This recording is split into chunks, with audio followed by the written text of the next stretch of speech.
थरपारकर ज़िलो जेको ज़ाहिर कुदरती वसीलनि सां मालामाल आहे। उन सां गॾोगॾु जेके थर जा जेके क़दीमी जेके वण आहिनि, जिन में जेका ख़बर जो वण चऊं, कंडी चऊं, उन सां गॾोगॾु मुख़्तलिफ़ काफ़ी अहिड़ा वण आहिनि जेके कुदरती जेके मेवा आहिनि, भाॼियूं आहिनि, उहे ॾियनि था। ऐं हिते जेका हिन मौसम में जेको पेरूं बि पचंदा आहिनि ऐं सिंगरियूं जेके आहिनि, जेके कंडी जा वण मां थियनि थियूं, उहे जेके सिंगरियूं में जेके पचंदियूं आहिनि। हिन वक़्तु जेका सिंगरियुनि जी मौसम आहे, थरपारकर में जेके सिंगरियूं आहिनि उहे मार्केट में अची वियूं आहिनि। उन सां गॾु जेके पौरत जेको आम तौरु तबिको आहे उहो सिंगरियूं लाइ मार्केटनि में त वठी पियो अचे, पर शहरनि में लॉकडाउन हुजण जे करे उहे जेका सिंगरियूं हेतिरो न पियूं थियनि। ऐं हीअ जेका भाॼी आहे इंतिहाई जेका लज़ीज़ थिए थी, खाधे में इंतिहाई जेका मज़ेदार थिए थी। हीअ सिंगरियूं जेके आहिनि उहे सुठे नमूने पचाइण सां उन्हनि जी जेका बेराजी जेका भाॼियूं आहिनि उन्हनि सां उनजी भेट त नथी करे सघे, पर सिंगरियूं इंतिहाई लज़ीज़ आहिनि, इंतिहाई उनजो सुठो हिकिड़ो खाधो आहे।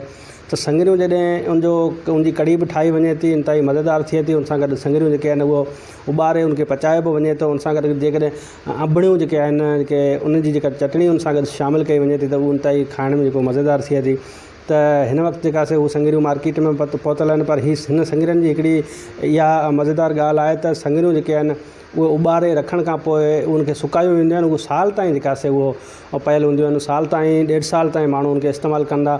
पर हिन में जेका जेके माहिर आहिनि, जेके उन चवणनि थर जी जेका बग़ैर भाण जेका शयूं थियनि थियूं, हिन में जेका थरी जेके खाधो खाईंदा आहिनि, आमतौर ते तव्हां ॾिसंदव त थर जा जेके पोड़ा जेके वॾा आहिनि, जेका वॾी उमिरि जा आहिनि, उहो जेके इन शयूं आमतौर ते जेके इस्तेमालु थींदियूं आहिनि, पर उन्हनि में का अहिड़ी ख़ासि बीमारी न आहे। उनमें शुगर आहे, उन सां गॾोगॾु जेके काफ़ी अहिड़ियूं शयूं आहिनि, बीमारियूं आहिनि, उहे थियनि कोन थियूं।